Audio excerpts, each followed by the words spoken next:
आज या ठिकाणी पुन्हा एकदा आपल्या सर्व धरणग्रस्त शेतकऱ्यांना यासाठी गोळा व्हावं लागलं, कारण की काल संदीप माने येळंबकर यांनी सर्व धरणग्रस्त शेतकऱ्यांच्या समर्थनात एक पोस्ट केली होती की बाबा आमदार साहेब आम्हाला धरण नको, धरणामुळे शेतकऱ्याचं मरण होणार आहे.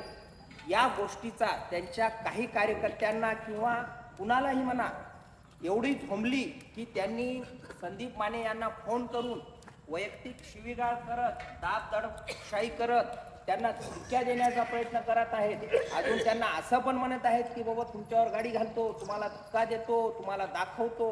अशा पद्धतीनं संदीप मानेला ते धक्क्या देत आहेत. हे कितपत योग्य आहे? हा एक प्रकारची दडपशाही आहे काय? आता काय भारतात काय हिटलरशाही लागू झाली काय? हा माझा सवाल आहे.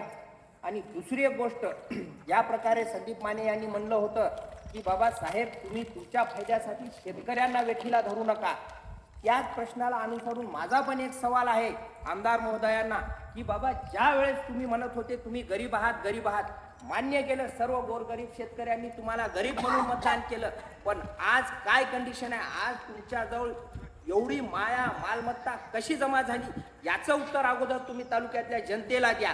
कारण की तुमच्या प्रत्येक निवडणुकीमध्ये तुम्ही दारू मटण पैशाचा महापूर व्हायला होता. हे कुठून आलं? गरीब उमेदवाराकडे हे एवढं कुठून येते? यामुळं तुम्ही अशा संदीप माने सारख्या एका सर्वसामान्याच्या बाजू मांडणाऱ्या व्यक्तीला जर दडपशाही करत असाल तर आम्हाला आपल्या विरुद्ध आणि आपल्या कार्यकर्त्याविरुद्ध आम्ही ठिय्या आंदोलन करणार, कलेक्टर ऑफिसला उपोषण करणार, SP ऑफिस पर्यंत जाणार. या गोष्टीची सर्वांनी दखल घ्यावी आणि अशा पद्धतीनं व्यक्तीच्या एखाद्या स्वातंत्र्यावर गदा आणणं म्हणजे हे लोकशाहीवर घाला घालण्यासारखं आहे. आणि ज्या व्यक्तीनं संदीप मानेला धमकी दिलेली आहे त्यांना पण आम्ही सांगू इच्छितो की बाबा रे, तू तुझ्या जमिनी आमच्या नावावर कर आणि खुशाल धरण होऊ दे, आमचं काही म्हणणं नाही.